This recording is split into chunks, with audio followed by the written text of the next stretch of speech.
चलिए बच्चों बात करते हैं सिस्टम ऑफ इक्वेशंस की and how we can find out the solutions of the system of equations and which kind of equations we have to solve out. तो rank का इसमें बिल्कुल जो रैंक का लॉजिक आपने सीखा है उसको बिल्कुल वैसे ही हम इंप्लीमेंट करने वाले हैं सिस्टम ऑफ इक्वेशंस में भी। तो see my dear friends how we can solve out this kind of equations. तो द सिस्टम ऑफ इक्वेशन,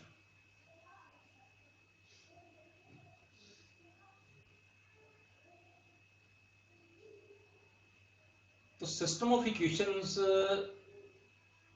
को समझने के लिए ना पहले एक बार थोड़ा सा आप फ्लैशबैक में जाएं, जो कि हमने 12th क्लास में कुछ इक्वेशंस हमें दी जाती थी, कुछ linear equations like that 2x minus 3y और plus z is equal to 9। और फिर दिया जाता था, मान लीजिए आपके पास x प्लस वाई और plus z is equal to 6 और after that I will say x minus y plus z is equal to 2। Fine. तो this is the system of equations. और इस सिस्टम ऑफ इक्वेशंस को हम जानते थे, हम पहचानते थे बच्चों इस वे से that A X is equal to B. और फिर इसमें से ए क्या मैट्रिक्स है, एक्स क्या होगा, बी क्या होगा, इन सब बातों को हमने वहां पे पढ़ा था बच्चों। अगर मैं 12th क्लास की बात कर रहा हूँ तो first of all I will say कि ए को हमने लिखा that are the coefficients of all the variables, like x का कोफिशिएंट, देन y का कोफिशिएंट, देन z का कोफिशिएंट, देन x का कोफिशिएंट, y का और z का, और x का बच्चों माइनस y का एंड प्लस 1। फाइन। तो ये हमारे पास एक ए मैट्रिक्स बन जाती थी। और सिमिलरली आपके पास जो बी मैट्रिक्स बनती थी उसको हम बोलते थे, जो वैल्यूज हैं लाइक 9 6 2 जो इक्वल टू में पार्ट दिया होता है, और जो x वाली मैट्रिक्स वो सारे वेरिएबल्स हम यहाँ लिख देते थे जिनकी वैल्यूज हमें फाइंड आउट करनी है। अब बच्चों यहां से ना वहां पे हमने एक चीज सीखी थी कि हम एक्चुअली क्या करते थे, हम निकालते थे A X is equal to A inverse into में बी। अगर मैं बात करूं प्लस टू में तो हम जो एक्स और वाई की जेड की जो वैल्यूज है वो हम कैलकुलेट कर लेते थे इजिली। बट यहां ऐसा नहीं करना हमें, ठीक है। यहां हम सिस्टम ऑफ इक्वेशंस को इस तरीके से बिल्कुल सॉल्व नहीं करने वाले, ना ही आप बिल्कुल करोगे, चाहे किसी को वो मेथड पसंद भी हो तो, बट उसको अवॉइड करना। क्योंकि he just not only want the solutions, वो आपसे इसकी वेरिएशन भी पूछने वाला है, ठीक है। किस तरीके से मैं बात करते हैं, तो फर्स्ट ऑफ ऑल तो आप इस चीज को समझो कि ए ये है, बी ये है और एक्स हमारे पास ये होगा। अब इस सिस्टम ऑफ इक्वेशंस को सॉल्व करने के लिए ना बच्चों आपको करना क्या है, just you have to use a augment matrix method, ठीक है। तो हम इसको सॉल्यूशन फाइंड आउट करते हैं।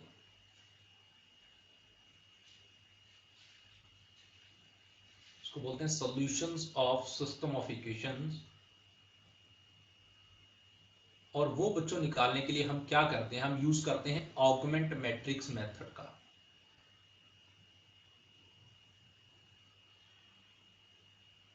ठीक है।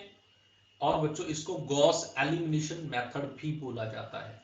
जब आप न्यूमेरिकल मेथड्स को पढ़ोगे तो वहां पे आपको एक नाम यूज होगा गॉस एलिमिनेशन मेथड, ठीक है, गॉस फॉरवर्ड, गॉस बैकवर्ड इंटरपोलेशंस। तो वहां भी इस मेथड को हम डिस्कस करेंगे। बट फिलहाल अब बात करते हैं इसके बारे में कि ऑगमेंट मैट्रिक्स का मतलब क्या और इसको किस तरीके से हमने लिखना है। देखो बच्चों करना क्या है, काम बड़ा सिंपल सा है। तो आप क्या करें, आपकी जो मैट्रिक्स है, आपने कहा कि इसको ऑगमेंट मैट्रिक्स बनाना, और ऑगमेंट मैट्रिक्स होती है बच्चों ये वाली, ठीक है। तो आप ए और बी को इस तरीके से जब लिखते हो तो इसको बोला जाता है ऑगमेंट मैट्रिक्स। अब ऑगमेंट मैट्रिक्स में सबसे पहले ए की वैल्यू लिखो और साथ में बी की वैल्यू लिखेंगे। तो ए के जो कोफिशिएंट्स थे वो थे 2 -3 और 1, ठीक है। और फिर था आपके पास 1 1 एंड 1, और लास्ट रो थी आपके पास 1 -1 एंड 1। और यहाँ था बच्चों आपके पास 9, और यहाँ था आपके पास 6, और यहाँ था आपके पास 2। ये बच्चों हमारे पास एक ऑगमेंट मैट्रिक्स है हमारी। अब इस ऑगमेंट मैट्रिक्स को आपको करना क्या है, आप क्या करोगे, इस ऑगमेंट मैट्रिक्स को आप रिड्यूस करोगे रो एक्लन फॉर्म में, ठीक है। तो here I will use the word that's reduce into what? Into row echelon form. Very simple. तो आप इसको रो echelon form में रिड्यूस करना शुरू कर दीजिए. अब रिड्यूस करने के लिए आपको बिल्कुल इसको लोअर ट्रायंगल मैट्रिक्स बनाना है. तो बिल्कुल स्टेप बाय स्टेप इसको स्टार्ट करते हैं. तो मैं सबसे पहले क्या करता हूं, R1 और R2 को जो ना इंटरचेंज कर देते हैं. तो जैसे आपने इसको इंटरचेंज किया तो आपकी जो मैट्रिक्स है ऑगमेंट मैट्रिक्स वो आपकी ऐसी बन जाएगी 1 1 1 and here you will say 6, right here. और ये बन जाएगी 2 -3 1 and 9 will be there and 1 -1 1 and 2 will be there. Am I right here. ये आपके पास बच्चों नई मैट्रिक्स बन गई. अभी और काम बाकी है. तो हम सेकंड रो पे चलते हैं. R2 में चेंज कर देते हैं बच्चों. क्या R2 -2 ऑफ R1 कर देते हैं और फिर R3 में भी चेंज कर देते हैं that R3 minus of R1 कर दिया जाए. तो इनकी हेल्प से हमारे पास जो मैट्रिक्स है वो ऐसी बन जाएगी 1 1 और 6. तो -2 + 2 it will become 0, -2 -3 it will becomes -5, -2 1 and it will becomes -1. और माइनस के 12 प्लस के 9 it will becomes -3. 1 - 1 0, -1 minus that is -2 and 1 - 1 that will be 0. am I right here? and 2 - 6 that will becomes -4. यहां तक बात क्लियर है? बिल्कुल कोई confusion नहीं. अब बच्चों मैं चाहता हूं इसको रो echelon फॉर्म बनाना. तो मुझे ये एलिमेंट 0 बनाना है, क्लियर, और इस एलिमेंट को रखना है. ठीक है, तो क्या करें? कोई जो भी आपको यहाँ पे सूटेबल ऑपरेशंस लगे उसको यूज कर लीजिए. मुझे जो सूटेबल ऑपरेशंस लग रहा है यहाँ पे वो मैं ये कर सकता हूँ कि मैं यहाँ पे बिल्कुल -2 है ये. ठीक है, तो मैं इस -2 को यहाँ ले जाता हूँ. तो फिर इससे मैं इसको ऑपरेट कर लूंगा. ठीक है, तो जो भी आपको सूटेबल लगे दैट्स ऑन यू. तो या फिर हम यहाँ पे भी इसको 1 बना सकते हैं. तो ऐसा अगर करना है तो आप इस तरीके से भी कर सकते हो. जो आपको, यानी कि आपका मेन मतलब बच्चों यहाँ पे 0 बनाना है. वो कैसे बनता है, किस तरीके से बनता है, दैट्स ऑन यू. तो चलिए क्या करते हैं, मैं दो काम कर रहा हूं बच्चों. एक तो R3 में ना -2 को कॉमन ले रहा हूं. तो आई एम टेकिंग -1/2 से, यानी कि डिवाइड मल्टीप्लाई कर रहा हूं एक बार से. और दूसरा मैं क्या कर रहा हूं बच्चों, दूसरा में से R3 को ना R2 में इंटरचेंज भी कर रहा हूं, यानी कि इन दोनों को आपस में रिप्लेस भी कर रहा हूं. तो देखो दोनों काम इकट्ठे हो रहे हैं. तो क्या होगा, 1 1 1 and 6 will be there and 0 और ये रह जाएगा 1 और यहाँ 0 और यहाँ आ जाएगा बच्चों 2, क्योंकि यहाँ से मैंने -2 कॉमन ले लिया, यानी कि एक टाइप से -1/2 से मल्टीप्लाई कर दिया इसको. तो यहाँ जो 0 रहेंगे, यहाँ -5 रहेंगे, यहाँ -1 रहेंगे और यहाँ रहेगा -3. am I right here? अब क्या करेंगे, अब बच्चों मुझे इसको 0 बनाना है. तो अब इजी सी अप्रोच है मुझे इसको 0 बनाने की. तो मुझे क्या करना है, R3 में चेंज चाहता हूं मैं कि R3 + 5 ऑफ R2 पर इसको 5 से मल्टीप्लाई करके ऐड कर दिया जाए. तो यहाँ आपके पास जो नई मैट्रिक्स बन जाएगी वो ऐसी बन जाएगी that 1 1 1 and 6 will be there और 0 1 0 एंड 2 विल बी देयर और 0 -5 + 5 दैट विल बी 0 और इसमें कोई इफेक्ट नहीं पड़ेगा. तो ये रहेगा -1 और ये रहेंगे -3. चलिए बात क्लियर हुई. तो ये आपकी बच्चों रिक्वायर्ड जो रो echelon फॉर्म है ना वो क्लियर हो गई. यहां तक थोड़ा यहाँ पे थोड़ा गड़बड़ हो गई. इसको ऐड करके 5 को, इसको 5 2 10 -3 या 7 आएगा. ठीक है, यहाँ मल्टीप्लाई नहीं. तो ये आपके पास रो echelon फॉर्म बन गई. चलो मैं इसको थोड़ा नेक्स्ट स्टेप पे लिख लेता हूँ. तो हियर हमारे पास जो नई रो echelon फॉर्म आई है बच्चों वो ये आई है 1 1 1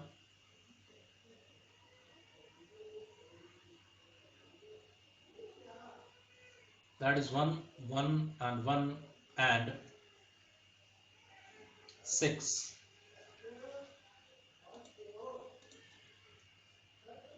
and 6 और यहाँ बच्चों 0 2 0 and 4 और यहाँ 0 0 और -1 और 7. अब बच्चों ध्यान से सुनना और एक छोटा सा नोट बना लीजिए, क्योंकि सारी कहानी इसी नोट के अंदर मैं लिख दूंगा और कोई और अलग से चीज करने की जरूरत नहीं पड़ेगी। और वो कहानी ये है बच्चों कि यहाँ पे ना आप ये ऑब्जर्व कीजिए कि ए मैट्रिक्स का रैंक कितना है और फिर जो बी मैट्रिक्स है उसका, जो ए बी है उसका रैंक कितना है, यानी कि दोनों को ऑब्जर्व करना है। तो यहाँ पे एक सिंपल सा नोट डालिए और यू गोना राइट आउट। पहला स्टेप है, अगर बच्चों क्या हो, आप देखिए ए का रैंक और फिर आप देखिए ए एंड बी का रैंक। ठीक है जी, ए का रैंक और ए और बी का रैंक अगर इक्वल हो जाता है बच्चों, एन का मतलब है नंबर ऑफ अननोन से, अगर ये तीनों इक्वल रहते हैं तो सॉल्यूशंस कैसा होता है, सॉल्यूशन होते हैं बच्चों यूनिक, और प्लस होता है बच्चों कंसिस्टेंट सॉल्यूशन। ठीक है, सॉल्यूशंस यूनिक होंगे और कंसिस्टेंट होंगे। और सेकंड बच्चों, अगर ये हो जाता है दोस्तों रैंक ऑफ ए और रैंक ऑफ ए बी जो है ये दोनों इक्वल तो हों बट ये छोटा रह जाए एन से, एन नंबर ऑफ अननोन्स यानी कि एक्स वाई जेड यानी कि 3 यहां पे, तो इस केस में बच्चों सॉल्यूशंस होते हैं infinite many solution, infinite many solutions will be there. और प्लस होते हैं बच्चों कंसिस्टेंट। क्लियर। और थर्ड बच्चों बात करें अगर हम, अगर ए और ए बी का जो रैंक है वो इक्वल ही ना हो, दोनों का रैंक भाई अलग अलग आ जाए, इक्वल ही नहीं है, तो क्या हो सकता है, अगर दोनों का रैंक इक्वल ही नहीं है तो इन दैट केस आप लोग बोलोगे कि यहां पे होंगे बच्चों नो सॉल्यूशन। और जब नो सॉल्यूशंस होता है तो फिर उसको बोला जाता है क्या, inconsistent solution, inconsistent. Fine. So here you understand now. So if rank of A and rank of AB is equal to and is equal to n also, then there will be unique solutions and consistent also. And if rank of A and rank of AB is equal and less than n, then you will say there are infinite many solutions. And whenever you got a solutions, whatever they are unique and whatever they are infinite, they must known as consistent. And even when you got a no solutions, only in that case you will say the solutions are inconsistent. बाकी दोनों cases में solutions consistent रहेंगे, यानी कि जब तक solution आएगा वो कंसिस्टेंट है, सिर्फ इनकंसिस्टेंट तब होगा जब कोई सॉल्यूशन ही नहीं आए। ठीक है, और वो कौन सा बच्चों, थर्ड केस है।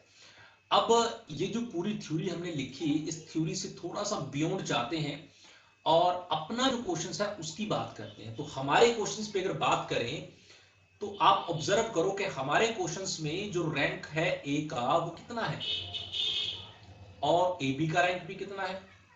तो आप ऑब्जर्व कर पा रहे हो कि नंबर ऑफ रोज कितनी है, R1 भी number of rose, number of non zero रोज है, R2 भी और R3 भी, ये तीनों नंबर ऑफ नॉन जीरो रोज हैं। तो यानी कि रैंक कितना है दोस्तों, रैंक है 3। और नंबर ऑफ अननोन्स कितने हैं, n, वो भी 3, x y z, these are 3 unknowns। तो इट मींस पहला जो केस है वो वैलिड हुआ, पहला केस वैलिड हुआ तो सॉल्यूशंस कैसे होंगे, यूनिक होंगे, और कैसे होंगे, कंसिस्टेंट भी होंगे। ठीक है, तो sometime he just ask, he will not ask कि x क्या होगा, y क्या होगा, z क्या होगा, he just ask that the solutions are what, like unique, consistent, inconsistent and infinite, these kind of things he will gives you and you have to find out the solutions. Okay, अब बात करते हैं, अगर उसने पूछा कि solutions बताइए कैसे होंगे, तो in that case what we will do. तो अभी आपने मैट्रिक्स तो अपनी पूरी लिखी, मैं उसको दोबारा लिख लेता हूं बच्चों। तो हमारे पास जो मैट्रिक्स थी वो है, हमारे पास जो बन रही है वो है हमारी ये वाली, like 1 1 1 and 6, like 0 2 0 and 4 and 0 0 -1 and 7. So this is your augment matrix actually. तो what we will do here, तो अभी आपको क्या करना है, सिंपल इससे इक्वेशन बनाइए, लाइक 1 जो है स्टैंड करेगा x के लिए, दूसरा 1 y के लिए, तीसरा 1 z के लिए और इज इक्वल टू 6। क्लियर। और यहाँ पे बच्चों आएंगे 2y इज इक्वल टू 4 और यहाँ से आएंगे माइनस के z इज इक्वल टू 7। तो ये मैंने इसको सॉल्व करके लिख लिया यहाँ से, उसमें कोई प्रॉब्लम नहीं है, मुझे लगता है एवरीबॉडी कैन अंडरस्टैंड इजीली। तो यहाँ से आपको क्या मिल रहा है बच्चों, सबसे पहले z इज इक्वल टू मिल रहा है माइनस के 7, तो एक वैल्यू तो ये आ गई आपके पास, और y की भी डायरेक्टली वैल्यू मिल रही है, और y इज इक्वल टू क्या मिल रहा है आपको 2। तो चलिए दो वैल्यूज आ गई आपके पास। अब दोनों वैल्यूज को यहाँ पे रखिए, और x plus y is equal to क्या है 2, और z क्या है -7 इज इक्वल टू 6। तो x इज इक्वल टू 6 और ये -5 है तो प्लस के 5 हो जाएंगे, और x इज इक्वल टू 11 हो जाएगा। चलिए x भी आ गया और y भी आ गया और z भी आ गया। तो this is called unique solutions, and this is actually called the solutions of the system of equations. I hope that you understand कि किस तरीके से हमने एक सिस्टम ऑफ इक्वेशंस को बिल्कुल कंसेप्चुअल को सॉल्व किया, ठीक है। और उसमें से जो जो चीजें पूछ सकता है बच्चों, वो आपको एक क्वेश्चन के अंदर बहुत सारी चीजें आई होप सो कि क्लियर हो गई होंगी। और अगर अभी भी कोई डाउट है, कोई कंफ्यूजन है, तो you can ask and you can talk in other lecture also. तो चलिए बच्चों एक मैं और क्वेश्चन लिखता हूँ, नेक्स्ट क्वेश्चन की तरफ चलते हैं, क्योंकि जितने क्वेश्चंस करेंगे और उनमें जो प्रॉब्लम्स आने वाली हैं वही हमें हैंडल करनी है। तो देखिए मान लो अभी आपके पास ना 3 वेरिएबल थे, और अब मैं कहता हूँ मान लीजिए भाई आपके पास 4 वेरिएबल आ जाए, like x plus y plus 2z plus एक और ले लो, कोई w ले लो, ठीक है, इज इक्वल टू 5। और सेकेंड इक्वेशन ले लेता हूँ मैं 2x प्लस 3y माइनस के z और माइनस के 2w इज इक्वल टू 2, और एक ले लेते हैं 4x प्लस के 5y और प्लस के 3z इज इक्वल टू 7। ये आपके पास कुछ सिस्टम ऑफ इक्वेशन आपको गिवन है, that is known as ax is equal to b।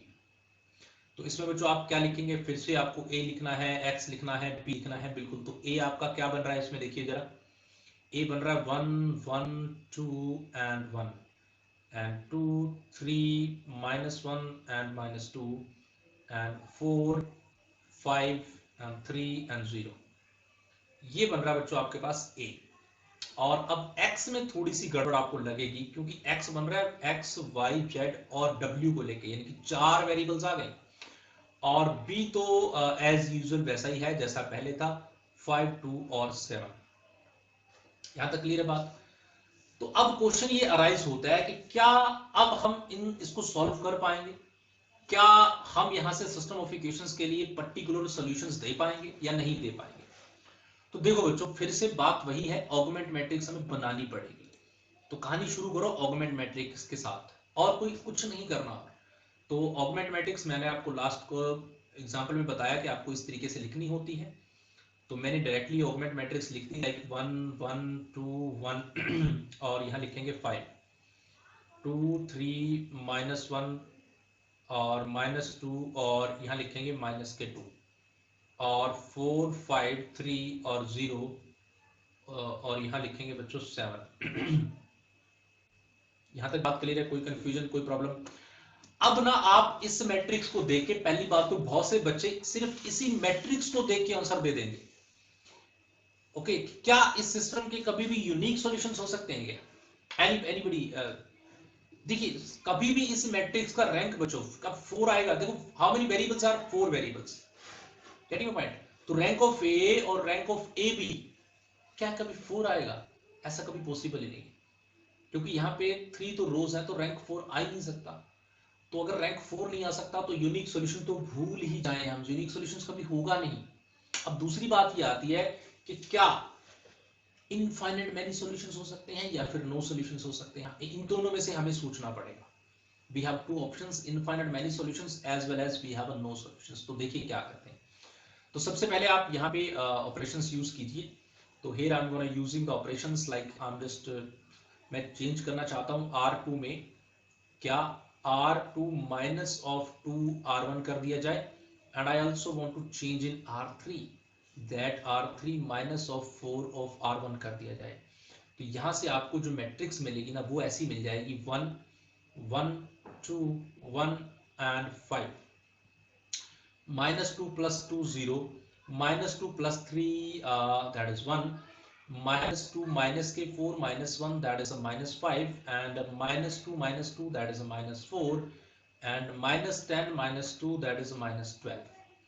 -4 plus 4 0, and -4 plus 5 and that is 1. -8 plus 3 that is -5, or -4 और प्लस के 0 दैट इज -4, और ये बच्चों बन गए आपके पास -4 5 जार 20, -20 प्लस के 3 प्लस के 7, तो हियर आई गॉट -20 प्लस के 7, तो -13 I think so, am right?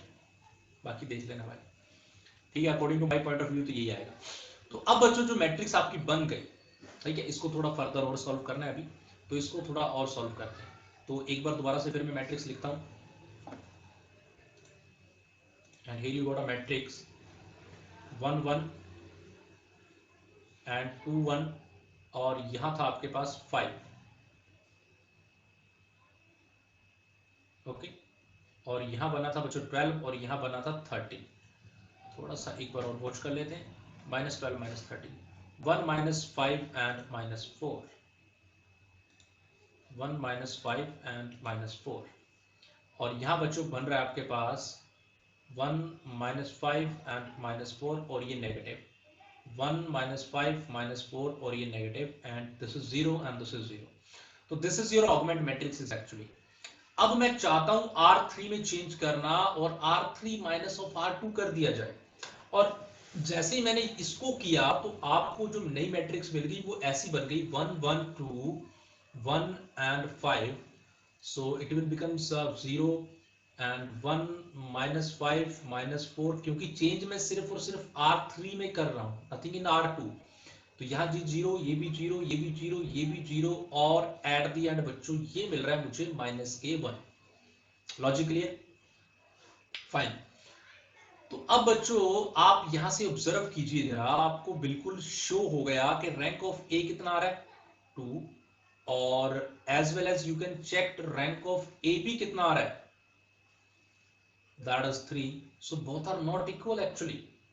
तो अगर दोनों रैंक इक्वल नहीं है तो फिर इसका मतलब क्या हुआ, नो सॉल्यूशन। तो अभी आपको कुछ भी नहीं करना, सिर्फ आपको ये बताना है कि इसका कोई सॉल्यूशंस अपीयर नहीं हो सकता बच्चों। there will be no solution for this system of equations, okay fine। तो these kind of things he can ask to you।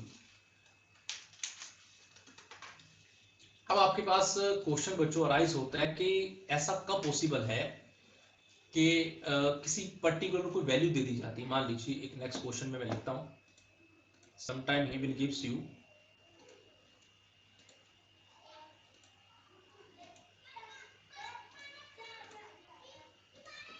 like that। मान लीजिए आपको सिस्टम ऑफ इक्वेशन दे दिया गया, और सिस्टम ऑफ इक्वेशंस में इक्वेशन है आपके पास, मान लीजिए -1 -x प्लस के 2y और प्लस के z इज इक्वल टू 1, ठीक है। और दूसरा बच्चों 3 और माइनस के y और प्लस के 2z इज इक्वल टू 1, ठीक है। और एक है आपके पास 1 y plus lambda of z is equal to 1। तो ऐसा एक सिस्टम ऑफ इक्वेशन दे दिया गया, this is your system of equation ax is equal to b। तो then for what value of lambda it will provides you, for what value of lambda it will gives you no solution, ठीक है। या कुछ भी पूछ सकता है, no solution, unique solution, infinite many solutions, and anything he can ask from us. बस कहानी सबकी सेम रहेगी, कुछ भी चेंज नहीं है। तो आपको करना क्या है बच्चों, जो हमने पहले क्वेश्चन में किया है, दूसरे में किया, वही यहां करना है। आपको सबसे पहले ऑगमेंट मैट्रिक्स बनानी, तो मैं जल्दी से ऑगमेंट मैट्रिक्स का स्ट्रक्चर लिख लेता हूं। तो हम ऑगमेंट मैट्रिक्स को ऐसे लिख सकते हैं यहाँ पे, like -1 2 and 1 and 1 and 3 -1 2 and 1, और 0 1 एंड लैम्डा एंड 1। फाइन।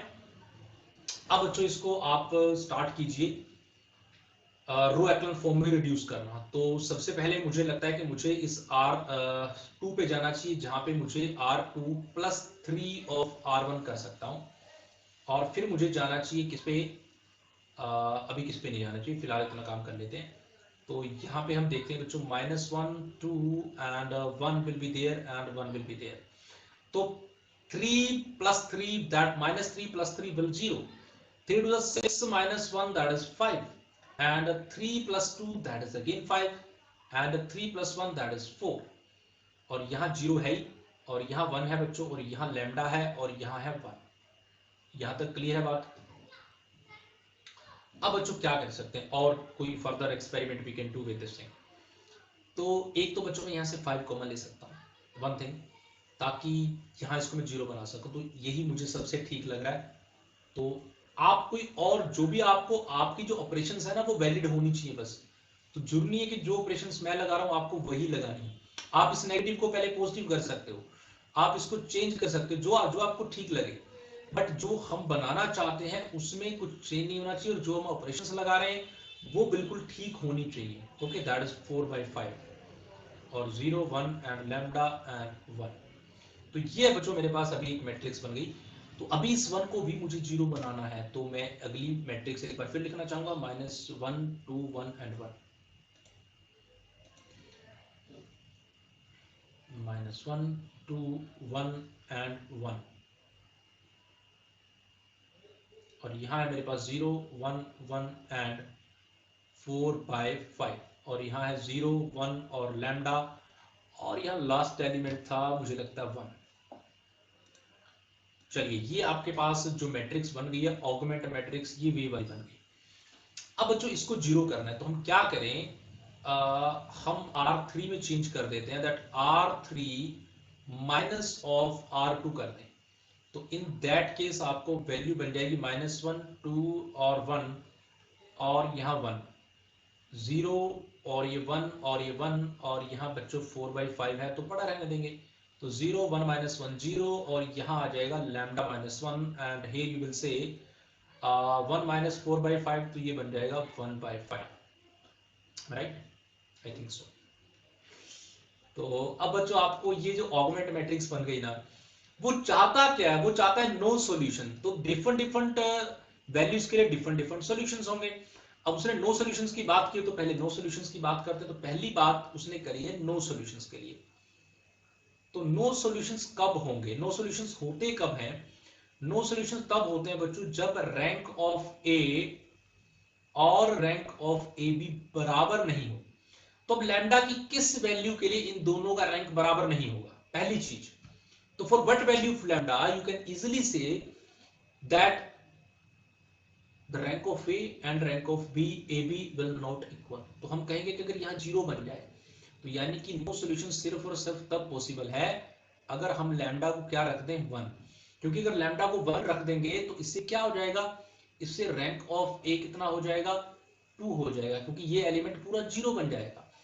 और जो रैंक ऑफ ए बी है वो कितना हो जाएगा, वो हो जाएगा 3, जो कि हमारा ये वाला केस देते हैं नो सॉल्यूशंस वाला। Rank of A B, A is not equal to rank of A B. यहां बात क्लियर, फाइन। और अगर मैं बच्चों ये कहता यहां पे,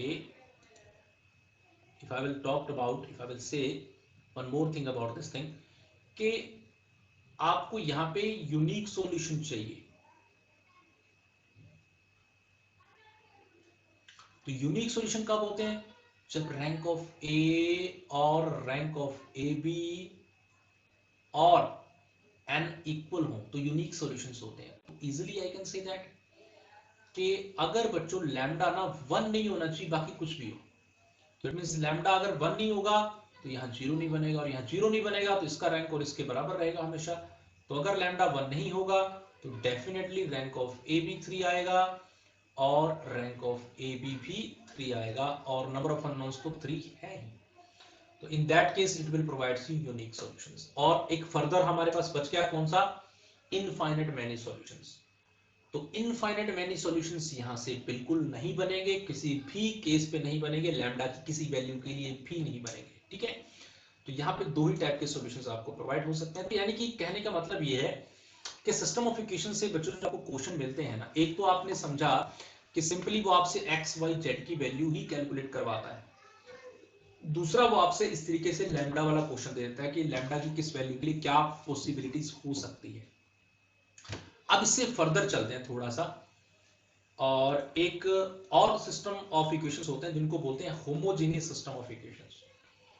एक वर्ड होता है बच्चों होमोजेनियस, ठीक है, उनकी बात कर लेते हैं।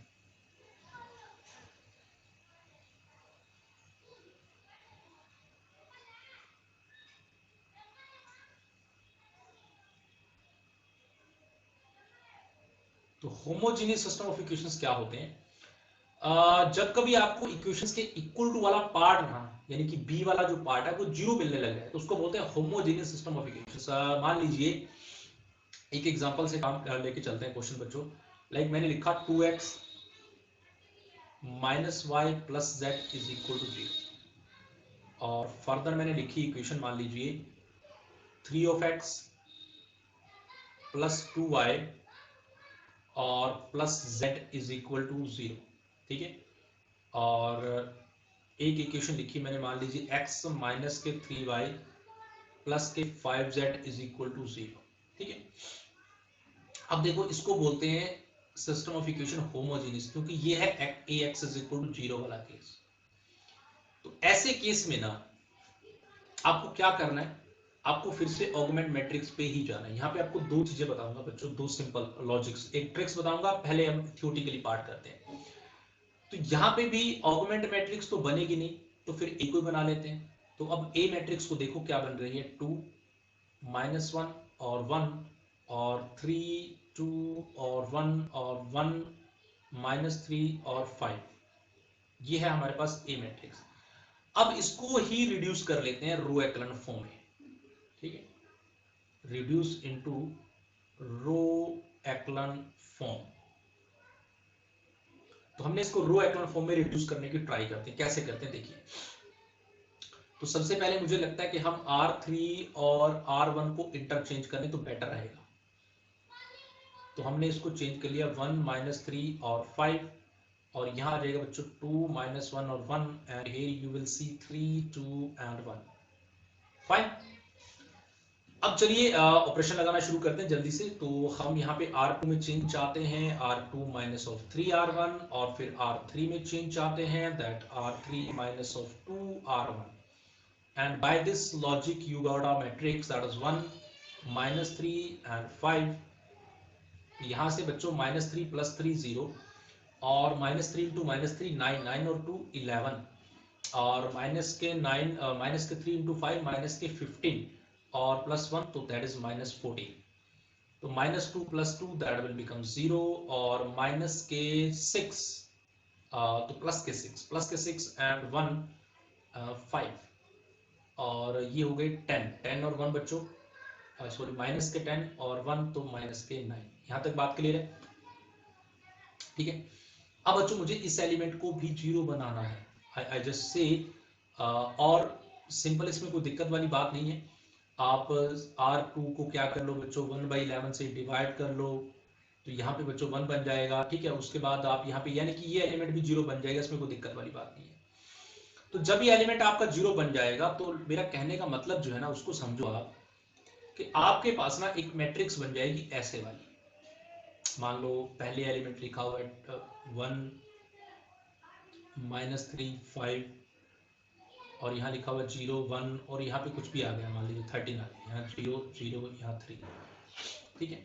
और ये आपकी ए मैट्रिक्स है, और कुछ भी नहीं है, सिंपल ए मैट्रिक्स है ये आपकी। तो यहाँ पे आपको क्या करना है, यहाँ पे आपको लिखना है ax is equal to 0 again, यानी कि आप इसके साथ लिखोगे x y z and is equal to 0। तो यहाँ से बिल्कुल वैसे ही सॉल्व करना है जैसे आपने लास्ट क्वेश्चन सॉल्व किया, 3z इज इक्वल टू 0। तो यहाँ से आपको मिल जाता है z इज इक्वल टू 0,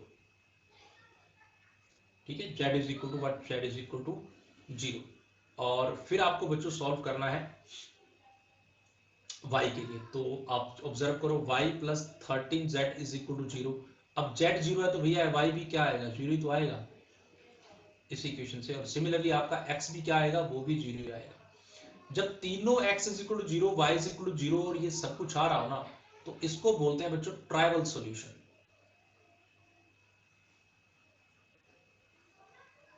तो ध्यान देना इस बात पे कि ट्राइवल सॉल्यूशंस कब होंगे और नॉन ट्राइवल सॉल्यूशंस कब होंगे। दो ही टाइप के सॉल्यूशंस देता है होमोजेनियस टाइप ऑफ इक्वेशंस, एक ट्राइवल सॉल्यूशन और दूसरा होता है बच्चों नॉन ट्राइवल सॉल्यूशन। दो ही टाइप के सॉल्यूशंस मिलते हैं। तो ट्राइवल सॉल्यूशंस कब होता है, जब x 0 y 0 z 0। और नॉन ट्राइवल सॉल्यूशंस जब x भी 0 नहीं, y भी 0 नहीं, z भी 0 नहीं। अब ये कैसे हो सकता है, इसके ऊपर बात करते हैं। देखिए, तो पहले तो एक सिंपल सा नोट बनाइए और इसको ये लिखिए जरा कि पहला केस हमने ये लिखा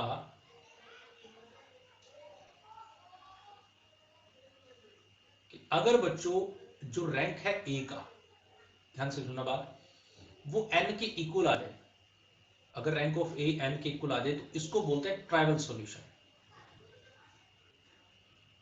और इसको बच्चों यूनिक सॉल्यूशन भी बोल देते हैं। और सेकंड केस है आपके पास, अगर आपका रैंक ऑफ ए छोटा रह गया n से, तो इसको बोलते हैं नॉन ट्राइवल सॉल्यूशन।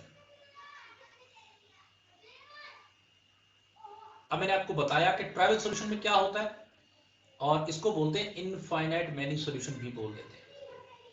तो आप कहोगे सर एक यूनिक सॉल्यूशन तो हमने पढ़े, अभी इनफाइनाइट भी पढ़े, एक तीसरा केस और होता था जिसको हमने पढ़ा नो सॉल्यूशन वाला। तो फिर क्या होमोजेनियस के केस में नो सॉल्यूशन नहीं होगा क्या कभी? बिल्कुल भाई, अगर इक्वेशन होमोजेनियस है तो नो सॉल्यूशंस का मतलब ही नहीं बनता। तो no solutions will never ever happens. Okay, तो सॉल्यूशंस या तो यूनिक होंगे या फिर इनफाइनाइट मैनी सॉल्यूशंस होंगे। फॉर एग्जांपल, मान लीजिए अभी जो आप इक्वेशन सॉल्व कर रहे थे, आपके पास दो ही केस होंगे कि या तो जो मान लीजिए आपके पास मैट्रिक्स होगी, मान लो ये वाली मैट्रिक्स है, या तो ये मैट्रिक्स ऐसी बन जाएगी 2 1 3 0 1 4 और 0 और 1 ऐसी बनेगी। या फिर जब आप इसको रिड्यूस कर रहे हो ना रो एक्लन फॉर्म में, दूसरा केस क्या हो सकता है, ये वाली मैट्रिक्स आपकी ऐसी बन जाए। क्या इसके सिवा कोई केस हो सकता है क्या? नहीं। अब अगर ऐसी बन जाएगी तो आपने अभी इसको सॉल्व किया कि सर z भी 0 आया, y भी 0 आया और x भी 0 आया, और इसको हमने बोला ट्राइवल सॉल्यूशन। है राइट? बट ऐसे केस में क्या करते हो, ऐसे केस में आपके पास इक्वेशन रह जाती है दो, यानी कि आपके पास इक्वेशन बन गई y plus 4z is equal to 0, और एक बच गई equation 2x plus y plus 3z is equal to 0। ये दो ही इक्वेशन रह गई।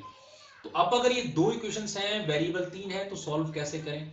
तो इसको सॉल्व करने के लिए हम लेट वर्ड यूज करते हैं और मान लेते हैं कि z इज इक्वल टू है k, मान के चलते हैं। अब z क्या है? k। तो यहाँ पे z को k रखें तो y की वैल्यू क्या आएगी देखोगे जरा, माइनस के 4k। एम राइट है? माइनस के 4k, तो यहाँ पे माइनस के 4k और यहाँ k, तो बच गई माइनस के k। तो x की वैल्यू देखो जरा क्या आ रही है, k बाय में 2। तो तीनों की तीनों वैल्यूज मैंने लिख दी किसमें, k की फॉर्म में। यहाँ पे तीनों वैल्यूज किसकी फॉर्म में है, z भी 0 है, y भी 0 है और x भी 0 है। तो ट्राइवल सॉल्यूशंस हैं। और यहाँ कैसे हैं, नॉन ट्राइवल सॉल्यूशंस हैं। और इसको इनफाइनाइट मैनी सॉल्यूशंस भी बोलते हैं। और क्यों बोलते हैं, अब मान लो इसको k में लिखा, तो मैंने कह दिया कि भाई मैं तो k को 1 रखूंगा, तो मेरे लिए z की वैल्यू 1 हुई, y की वैल्यू -4 हुई। अब आप कह दोगे सही आप तो वैल्यू रखोगे, z की वैल्यू 2 रखोगे, in that case values vary कर गई। Getting point? तो इट मींस k की वैल्यू पे डिपेंड करेगा कि z की वैल्यू क्या आएगी। तो it means we can think up to infinite ways, so the solutions will be up to infinite way. So that's why I will say that the solutions will be infinite, and the infinite solutions are known as what, non trivial solutions. So here you will say these are non trivial solution. And little bit here I'm just giving you one more trick actually, and the trick is just see. For example, I'm just taking again a matrix the same from the system of equation. जो question अभी latest हमने पढ़ा ना, उसी में से मैं question उठा रहा हूँ. मान लीजिए ये था 2 - 1 1 और 3 2 और 1 और 1 - 3 एंड 5. तो आपको पता है क्या करना है, आपको सिंपली इसका डिटर्मिनेंट लेके आओ, चेक करो डिटर्मिनेंट क्या आता है. अगर इसका डिटर्मिनेंट क्या आएगा बच्चों, या तो जीरो आएगा और या फिर इसका डिटर्मिनेंट जीरो नहीं आएगा. ध्यान देना इस बात पे. अगर इसका डिटर्मिनेंट जीरो नहीं आया तो ये आपको देगा ट्राइवल सॉल्यूशन. ट्राइवल सॉल्यूशन का मतलब ये देगा आपको x भी जीरो, y भी जीरो और z भी जीरो. ओके. और अगर ये इक्वल टू जीरो आया तो इन दैट केस ये आपको देगा नॉन ट्राइवल सॉल्यूशन. इसको याद रखेंगे आप. ठीक है. नॉन ट्राइवल सॉल्यूशंस में कभी भी ना x y z की वैल्यू नहीं पूछी जाएगी अगर सॉल्यूशन नॉन ट्राइवल्स आते हैं. Why? Because we already find out that if the solutions are non-trivial, so it means the solutions will occur in the form of k, and in the form of k, so we could not say that but actual values. We can mention if the solutions is mentioned in the form of k, so in only in that case you can say uh, the solutions is non-trivial solutions as appeared. Otherwise, he just asked the solutions are trivial and the non-trivial.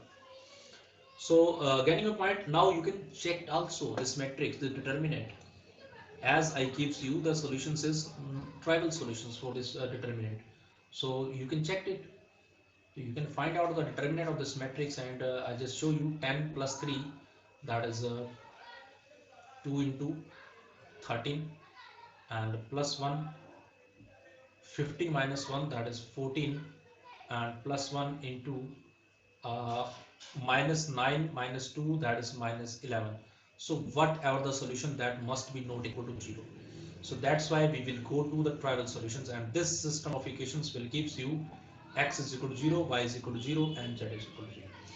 So I hope so that today's lecture is very much beneficial for you guys. And now I'm just leaving this lecture right now, because जो तीन system हमने पढ़े हैं बच्चों system of equations के लिए, कि solutions कैसे कैसे होंगे, या फिर यूनिक होंगे, इनफाइनाइट मैनी होंगे, या फिर नो सॉल्यूशंस होंगे, उन सभी से जितने भी लॉजिक के जितने भी क्वेश्चंस हैं, आई होप सो कि आपके बन जाएंगे. ठीक है. तो चलिए तब तक के लिए फिर लेक्चर को ओवर करते हैं. And just go and subscribe and like and bell icon को दबाना तो बिल्कुल मत भूलें. And also you can use my referral code, that is KARAN10, and it will provide you 10% discount. So thank you so much for watching this. So bye bye bachcho. So we will meet in the next lecture with a new concept, with a new topic. Thank you so much.